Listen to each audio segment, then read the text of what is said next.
Book Nook librarian here, Connie, and oh, wasn't that?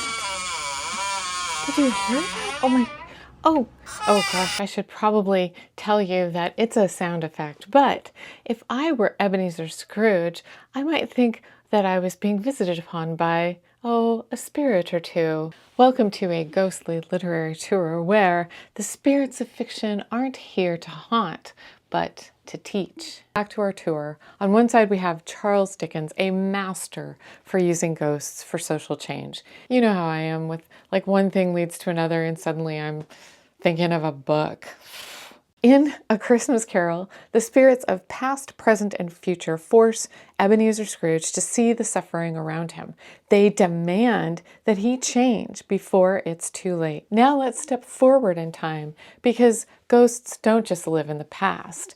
In Ghost Boys by Joel Parker Rhodes, Jerome is a ghost, but not from an old dusty novel. Jerome is a modern day boy, a victim of racial violence, standing among other ghost boys, Emmett Till among them, who have been lost but refuse to be forgotten.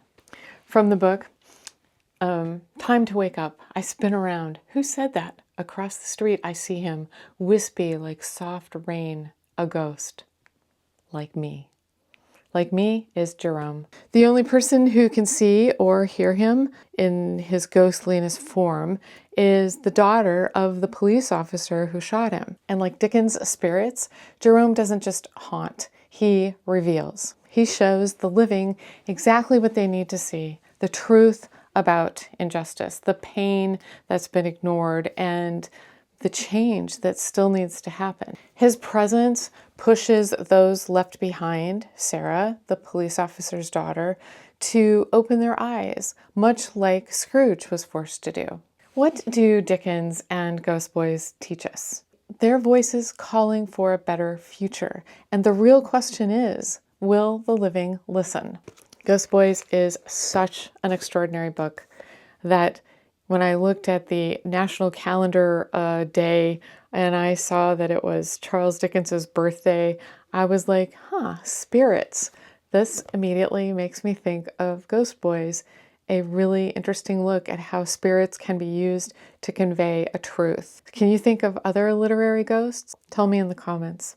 Even though it's not the time of the year that we would talk about ghosts, Dickens's birthday gives us a perfect idea to talk about how spirits can be used in a book to convey a bigger truth, and in such a creative way. Emmett Till's story isn't just history, it's a reminder that the past isn't as far away as we think. I'd like to welcome some new subscribers to my channel. Thank you so much for being here, and until the next video, keep reading.